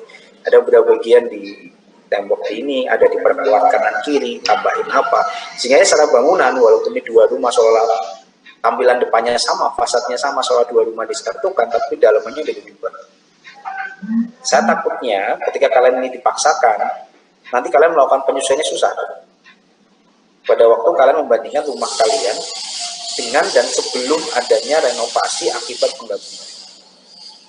Saya khawatir itu aja Mas Vincent. Jadi, tapi sepanjang Mas Vincent bisa, kemarin biayanya saya punya Pak RAB-nya semua gitu. Artinya itu biaya dikeluarkan untuk menyatukan bangunan tadi ya. Untuk menyatukan bangunan menjadi fungsi yang sekarang. Ya silakan, itu nggak ada masalah. Ya. Artinya pembandingan utuh tanah dan bangunan dibandingkan dengan tanah dan bangunan yang lain. Full data pasar. Nah, saya ingin sekali nanti tadi melakukan satu penilaian aset yang sama 2 tim. Ini sudut pandangnya akan beda tuh. Nah, itu juga ya diskusi kita. Kalau materi kalian bisa baca, tapi nanti kita triknya gimana? Oh, ketemu data ini gimana? Ini yang lebih ini karena kita di penilaian itu kan katanya art and science, kalau kalian pasti bilang art and science. Science-nya kalian cuma tinggal baca teori, artnya itu yang saya bilang, ketika saya menemukan ini apa yang dilakukan, ketika saya menemukannya dilakukan, nyari data yang benar gimana, itu artnya. Artinya bukan ngakalin data ya, beda ya. Artinya itu bukan ngakalin data nulis apa adanya enggak, tapi cara mencari datanya, cara ngolah datanya itu. Ya, itu yang cara mendapatkannya juga. Lebih cenderung ke sana. Jadi dari kemarin saya pesankan jangan ada professional judgment. Kita harus benar-benar melakukan penelitian berdasarkan data inflasi, data yang tadi wawancara dengan lurah terkait data penawaran dan penjualan. Kalau kayak gitu kita bisa berdata. Jadi bukan kira-kira sekian persen kayak gitu. Kalau kalian Mas Wisan dapat misalnya, data renovasi saya dapat nih. Kalau dapat data renovasi ya udah, kita bisa pakai penyesuaian itu nanti.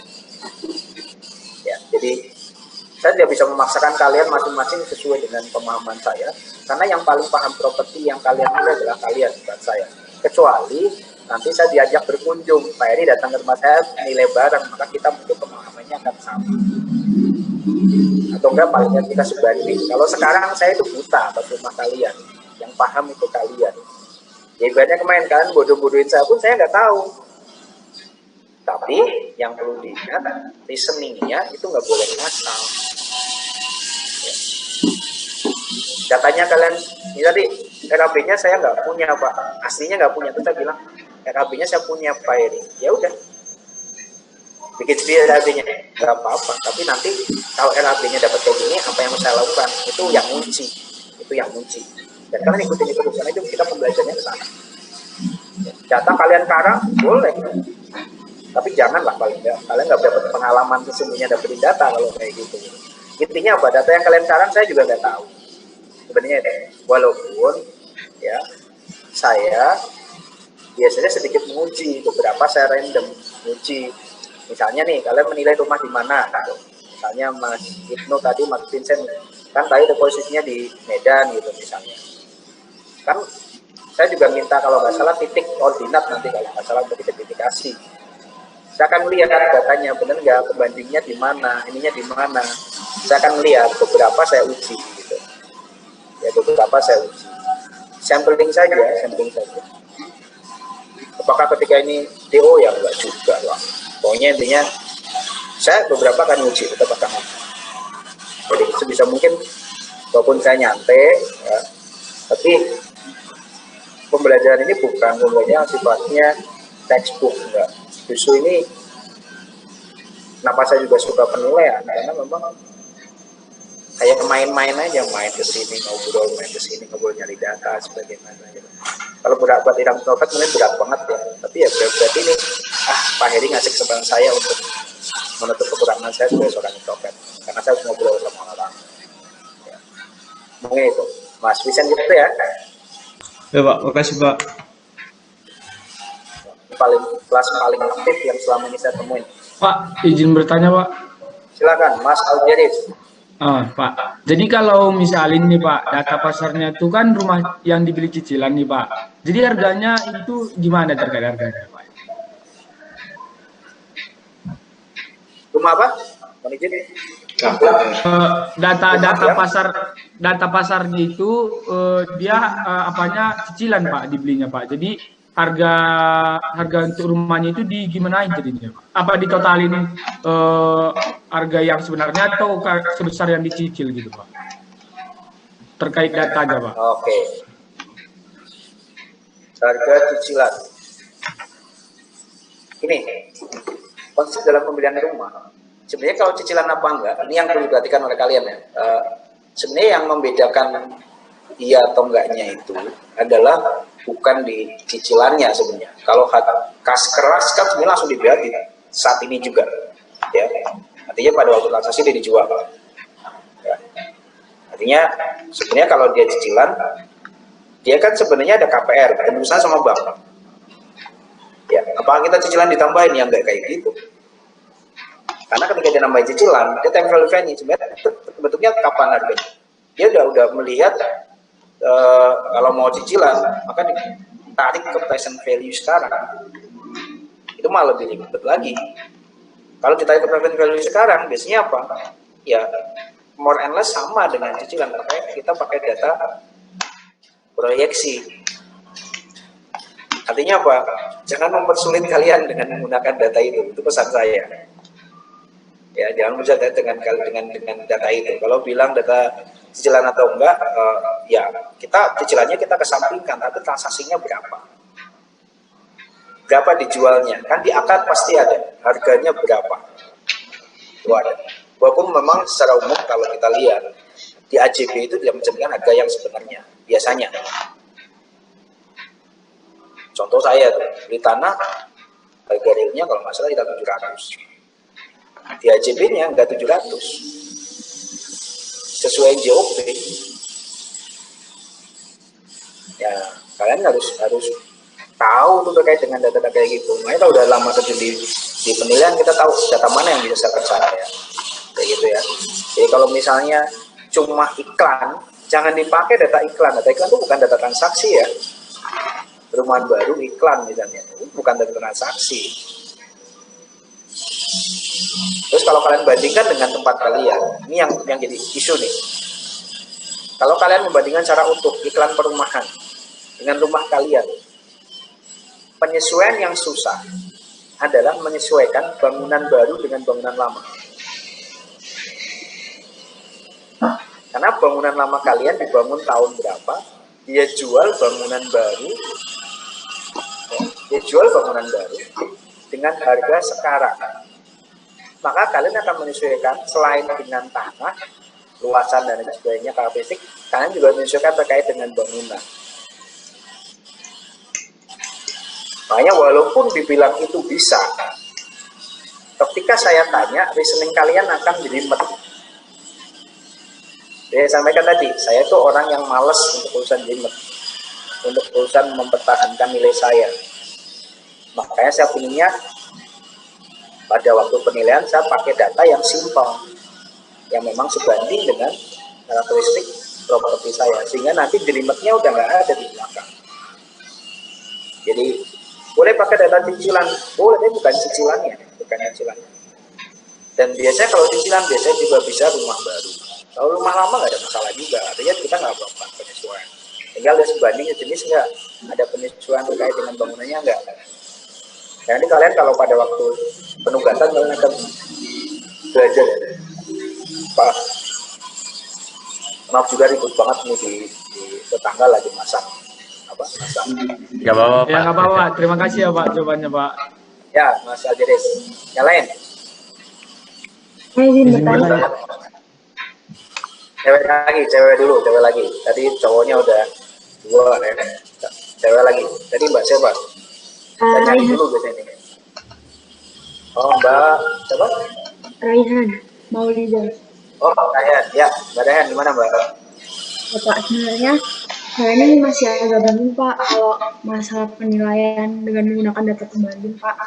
Nah, itu kan kadang dari aspek yang kita ambil buat data pembanding sama objek penilaiannya itu kan ada kayak ketinggian tanah atau jarak rumah dari jalan gitu kan, Pak.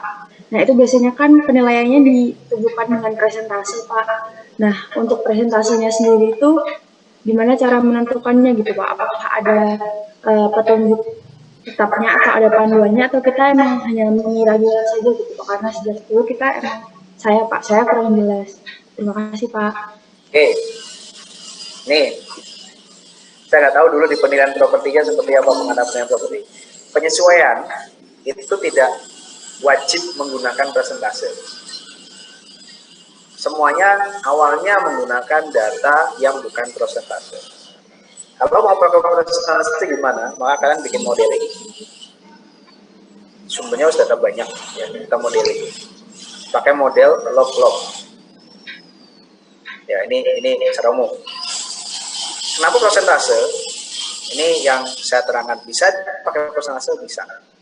Tapi sebenarnya kita nyari datanya dari data real juga. Ya tadi misalnya terkait dengan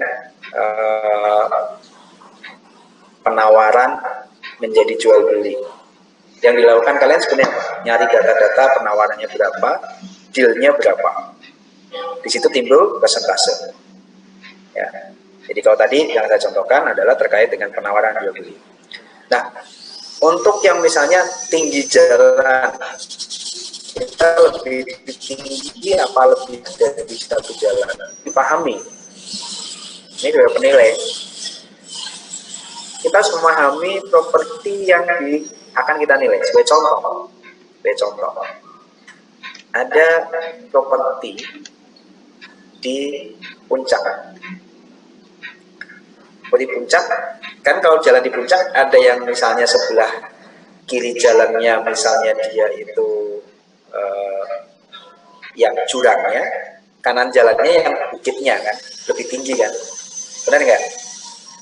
Nah, apakah selamanya ketika lebih tinggi saya lakukan penyesuaian? Yang berarti yang harus diuruk gitu? Enggak. Kenapa? Ketika saya bicara properti di puncak, justru yang nilainya tinggi itu yang di jurangnya apa yang di atasnya? Atas. Ah, masa? Yang punya view bagus yang mana? Larangnya itu, Pak. Kita lihat ya, kita lihat nih. Nih, ini kita bicara ini aja, bicara paling nggak saya share lah dulu kalau ketemu kayak gini gimana gitu. Ini bukan salah benar ya. Jadi permukaan jalan, ya. Ini ada tanah di sini. Ada warna yang lain ya. Terus ada tanah di sini. Kayak gini. Pengalaman saya ketika saya melakukan penilaian kayak gini, orang lebih cenderung menghargai yang ini lebih mahal, yang merah. Alasannya apa? Karena puncak itu bukan tempat tinggal, itu adalah wisata. Yang di sini punya view yang bagus daripada yang di sini. Ngaturnya ini susah. Kalau parkir, ini mau dinaikin ke atas, parkirannya gimana? Terus kalau diratain, dia nggak punya view. Benar nggak? Maka ketika dia punya bangunan kayak gini, kecenderungannya dilakukan apa? Dia akan meratakan bangunannya, minimal kayak gini.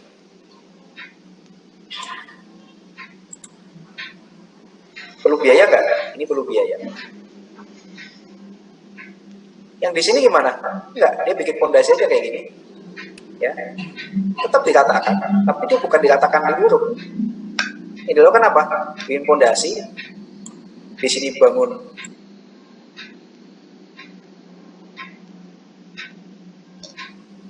yang punya view bagus. Coba bayangkan bikin view di sini nih misalnya. View-nya kira-kira apa? Restoran ini ketutup dia. Makanya tadi konsep dalam melakukan penyesuaian itu harus kita lihat bahwa yang selamanya itu datar itu misalnya lebih bagus daripada yang bergelombang, bahwa yang selamanya misalnya lebih rendah itu lebih bagus, lebih jelek daripada yang rata. Itu konsep yang mungkin salah karena kita harus menyesuaikan dengan kondisi market sekitar. Dalam hal pendidikan residensial mungkin kayak gitu. Nah, kalau dibilang presentasinya seperti apa, jadi tadi ya bisa pakai nominal. Jadi sebelum kita melakukan presentasi, misalnya kita bandingkan antara satu data dengan data lain. Ini misalnya kita normal nih, ini jalanan. Biasanya kalau perumahan, ini ada tanah, ada yang kayak gini posisi tanahnya dari jalan, ada yang posisi tanahnya yang kayak gini. Ini jalan ya, yang ini jalan. Ini konteks tadi, konteks puncak. Kalau kita bicara misalnya residensial, saya contoh. Saya ikut jalan. Kayak orang Makassar jadinya saya okot. Ya orang Makassar ketawa tuh pasti. Ya, ketika kita bilang jalan nih, di sini jalan. Nah, kalau konteks perumahan nih, orang cenderung akan memilih ini. Alasannya sederhana, biar nggak banjir. Air jalanan nggak masuk ke rumah. Kalau konsep kayak gini gimana? Air di sini ngacu ke rumah. Makanya ketika dia punya kayak gini, penilaian yang model kayak gini, dia akan melakukan penyesuaian. Seandainya, ini bisa ini nilai yang ini aset yang akan kita nilai. Seandainya kita punya pembanding kayak gini dan kita punya aset kayak gini, maka kita melakukan penyesuaiannya adalah dengan seandainya bangunan kita akan saya tinggiin segini, atau misalnya setara dengan dia. Karena ini kondisi yang baiknya adalah yang merah. Maka saya akan mencari biaya untuk menaikkan ini. Ya. Yang biru ini biayanya berapa? Ini kan pengurukan. Maka saya pakai nominal juga sebelum dapat harga per meter. Nanti kita akan belajar pada waktu kita kena di kertas kerjaan berapa kita akan belajar. Maka nanti saya akan cari data uruk ya, tarif untuk pengurukan tanah per kubiknya berapa. Kita bisa ngitung volumenya berapa. Kalau dia tingginya misalnya dari dasar sampai atas ini 1 meter misalnya.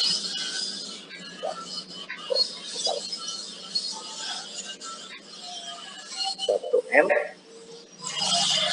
Ya. Terus luasnya berapa, kita dapat volume. Nah, volume itu kita cari data di sana terkait dengan pengurukan itu per kubik tanah berapa, per meter kubik tanah berapa. Atau mungkin biasanya per truk, Pak. Nah, truknya kira-kira itu berapa kubik. Kan bisa dapat datanya tuh. Biasanya kalau kayak gini nanya-nanya aja ke tukang apa gitu, yang puing atau apa itu bisa dapat tuh. Kita nguruk ini berapa rit ya misalnya, 6 rit. 1 ritnya berapa? 4 juta. Kalau 6 rit, 6 kali 4.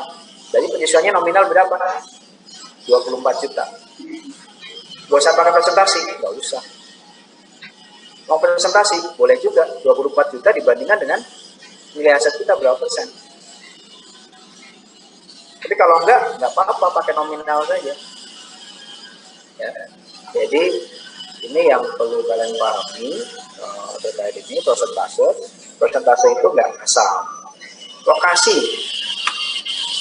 Ini saya hapus.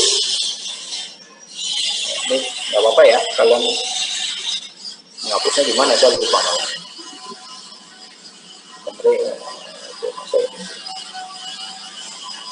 Kok nggak ada menghapusnya deh? Eraser. Semuanya ya, sedang eraser. Semuanya di mana?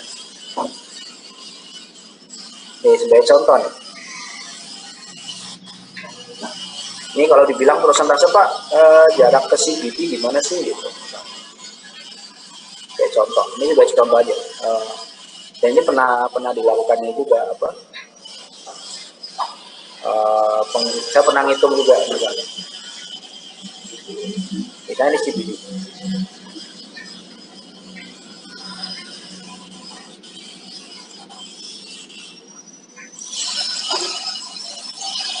Ini ada CBD, terus ada rumah, ada apa? Tanah di sini, misalnya ada lagi tanah di sini. Ini ada jarak ya ke CBD. Ini anggap aja kayak gini. Misalnya gimana Pak? Maka yang kita lakukan apa? Mengumpulkan data tanah dengan jaraknya, diregresi, ketemunya berapa? Dan nanti ketemu per kilometer tanahnya naik berapa persen. Jadi semakin mendekati itu semakin, kalau semakin mendekati tanahnya semakin mahal. Benar. Jadi nanti dia berbanding terbalik. Kalau kilometernya kecil malah naik harga tanahnya. Kalau kilometernya besar malah turun harga tanahnya. Berarti koefisiennya dia negatif atau positif? Terhadap jarak negatif, benar. Jadi koefisiennya dia akan negatif. Konstantanya misalnya dia akan naik sekian persen per 1 kilometer, tapi nilainya minus. Kalau nambah kilometernya dia akan turun, nambah kilometernya negatifnya akan turun. Nah, ini konsep yang dibilang presentasinya apakah ngasal? Enggak. Cuma memang yang kalian pelajari itu masih given, beberapa data given. Oh ini kalau jalannya kayak gini penyesuaian 2%, jalannya kayak gini benar-benar kalian sih ngerjain soal. Kan kita belum belajar cara mendapatkan 2%-nya tadi. Ya, dia bertahap. Pada waktu akuntansi sama ya, pengantar akuntansi 1 kita baru belajar kas. Ya akuntansi 2 kas itu terdiri dari berapa aja, kas bank, kas apa. Tapi baru pertama kita cuma kas. Uang saya jadi 5 kok belajar kas aja. Jurnal aja saya bingung dulu itu. Jadi saya itu orang IPA, masuk ke akuntansi nggak bisa. Gitu. Tapi dipelajarin tentang debit kredit yang yang ini yang caranya dulu. Oh kayak gini. Ketika kita udah belajar cara penyesuaiannya negatif atau positif, nanti akan diajarin lebih lanjut terkait dengan cara mendapatkan koefisiennya. Jadi bertahap. Ya, tapi kalau secara umum itu, jadi kalau ini biasanya gerakan CPD juga kita perlu data. Kalau yang ini,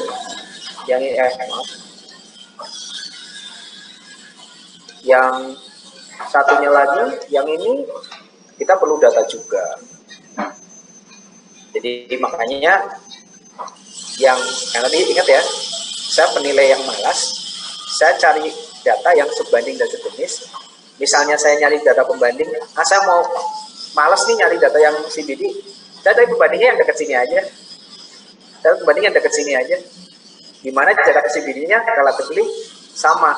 Ini saya perlu melakukan penyesuaian nggak usah. Oh, saya tanah nih kayak gini, saya malas nyari data ini.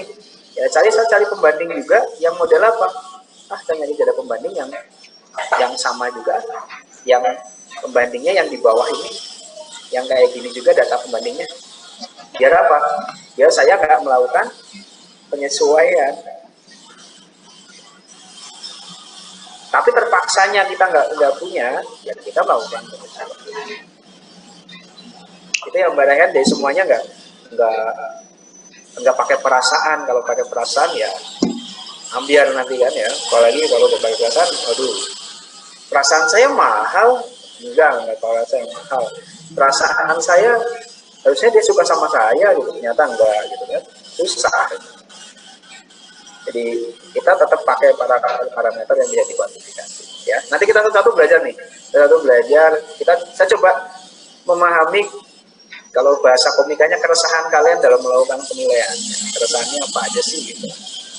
Tapi sebisa mungkin dari awal saya tekankan, cari pembanding yang benar-benar tidak memerlukan penyesuaian. Kalaupun perlu penyesuaian, cuma 1-2 saja. Jadi kita pusingnya di 1-2 tadi. Misalnya ada 10 hal yang kita akan bandingkan, 10-10-nya itu beda. Susah itu. Kalian aja kalau nyari pasangan yang katanya yang wah kita kayaknya sama nih gitu. Hobinya sama, ini sama. Karena menemukan tadi ya, menyamakan untuk jadi yang satu pembanding dengan yang lain itu menjadi satu yang bisa kita hitung, itu berat. 10 perbedaan kalian pasti berat. Tapi kalau cuma 1-2 perbedaan enak, penyesuaiannya juga gampang. Jadi memilih pembanding itu sama kayak memilih pasangan ya, tapi yang bersamaannya banyak gitu. Kalau di Islam tuh ada tuh konsep sekufu ya. Ingat ya? Nah, kalau yang Muslim ini konsep sekufu, artinya apa? Bukan berarti tidak memperbolehkan bahwa yang pendidikan rendah sama yang pendidikan tinggi itu nggak boleh nikah, misalnya kayak dari segi pendidikan, dari segi kaya. Karena kasihan misalnya satunya profesor, satunya lulusan SD.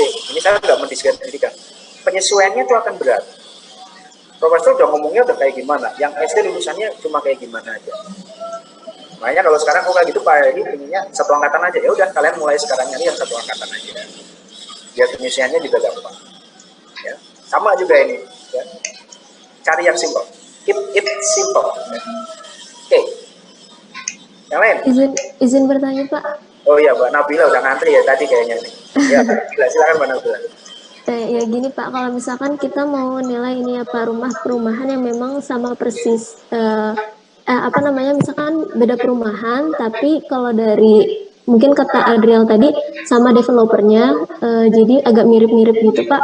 Nah, tapi kan kondisi lingkungannya berbeda ya Pak. Kalau kayak gitu nanti kalau misalkan memang hanya ada itu data pembandingnya, mengukurnya bagaimana Pak? Kalau misalkan kayak rumah yang rusak kan itu kita bisa hitung biaya perbaikan. Kalau kondisi lingkungan ini seperti apa Pak?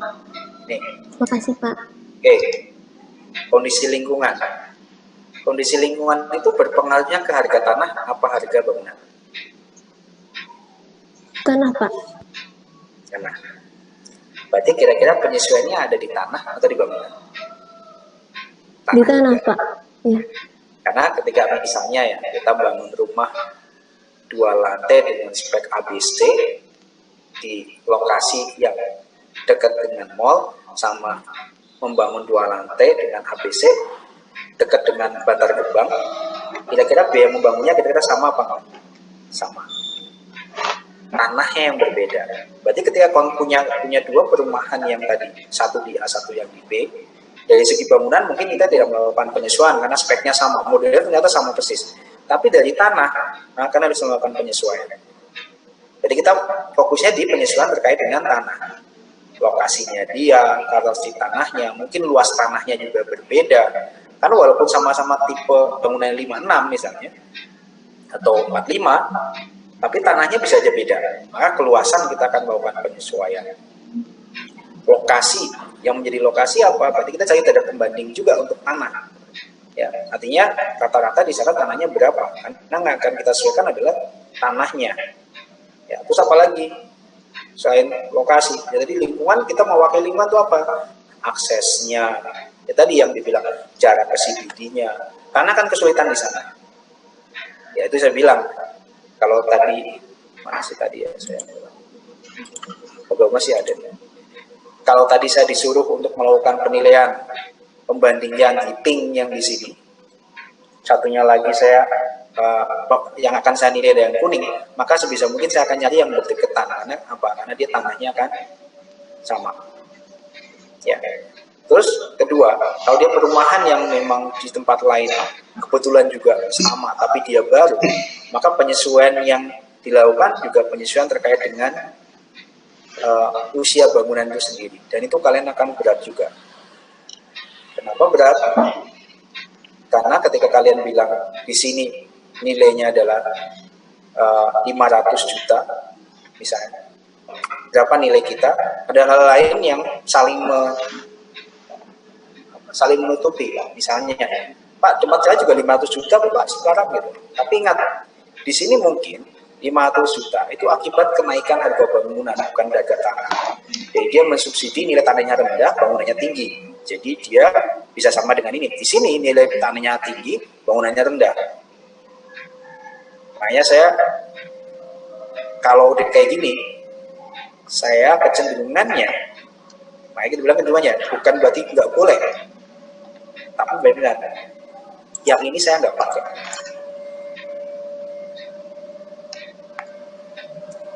Karena saya nggak bisa meyakinkan diri saya, sebenarnya harga tanah di sini berapa, harga bangunan di sini berapa, besaran mana antara tanah bangunan di sini, besaran mana antara bangunan di sini, proporsinya berapa persen. Walaupun ini sama-sama 500 pasaran di sini, 500 pasaran di sini misalnya. Secara kasat mata ya dalam informasi. Kita kan setelah itu informasi yang umum tadi kita tarik ke yang khusus ya. Dan tadi sebagai suatu dasar kita untuk menentukan nilai. Jadi kita nggak masalah. Nah ini yang saya bilang bahwa kalau kondisi kayak gini apakah saya pakai amannya? Saya bilang amannya. Kok saya nggak pakai? Amannya kok saya nggak pakai? Daripada saya pakai tapi nanti saya akan ini sendiri.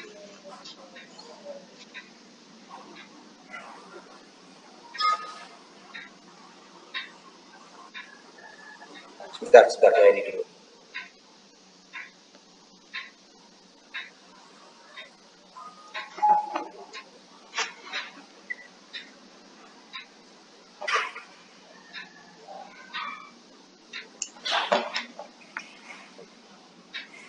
Oke. Ini sampai di sini dulu ya. Saya ini ada diskusi sebentar di room. Nanti saya diundang. Jadi nanti untuk pertanyaan lebih lanjut, mungkin perkuliahan kita sampai saat ini dulu. Tahu-tahu ada diminta untuk koordinasi dengan staf ahli dan sebagainya. Oke, jadi mohon maaf, nanti diskusi silakan kan bertanya di room dan sebagainya. Nanti saya coba jawab. Untuk materi, silahkan kalian baca di sana, udah ada komplit ya. Saya mohon maaf, ini waktunya juga sangat terbatas. Ternyata memang kita udah 2 jam ya, nggak terasa 2 jam nih. Banyak pertanyaan, jadi saya juga excited ya. Moga-moga nggak ngantuk penjelasannya. Silahkan nanti untuk penugasan dan sebagainya, kalian sekali saya sampaikan tidak ada yang dikumpulkan, tapi mendukung penugasan kalian yang dikumpulkan di mid maupun di final. Oke, mungkin sampai di sini dulu. Terima kasih. mohon izin, mohon maaf sekali, tahu-tahu ini ada panggilan dan saya harus ikut rapat di sebelah dan saya nggak mungkin bisa double zoom, ini nggak mungkin bisa karena saya harus di sini ngomong, di sana juga ngomong. Makanya sebelumnya mohon maaf. Tadi yang bertanya terakhir Mbak Nabila mungkin belum ini, tapi intinya nanti kita bicara, ini banyak diskusi, jadi enggak harus dalam topik yang sama, tapi kita nanti kita ketemu masalah, kita diskusi, ketemu masalah, kita diskusi. Ya, untuk materi kalian belajar sendiri, saya yakin anak-anak STAN tuh belajarnya rajin lah, rajin. Nanti, tapi saya kuis ya, jadi nanti materinya semua dari tadi. Oke, terima kasih sekali lagi. Assalamualaikum warahmatullahi wabarakatuh. Mohon maaf saya tutup untuk pertemuan ini. Waalaikumsalam. Assalamualaikum warahmatullahi wabarakatuh. Assalamualaikum warahmatullahi wabarakatuh. Terima kasih Pak. Pak, Terima kasih Pak. izin mengingatkan Pak, apakah sudah mengisi portal? Oh ya, ini saya ngisi Pak. Ya. Baik, terima kasih Pak. Terima kasih. Ya.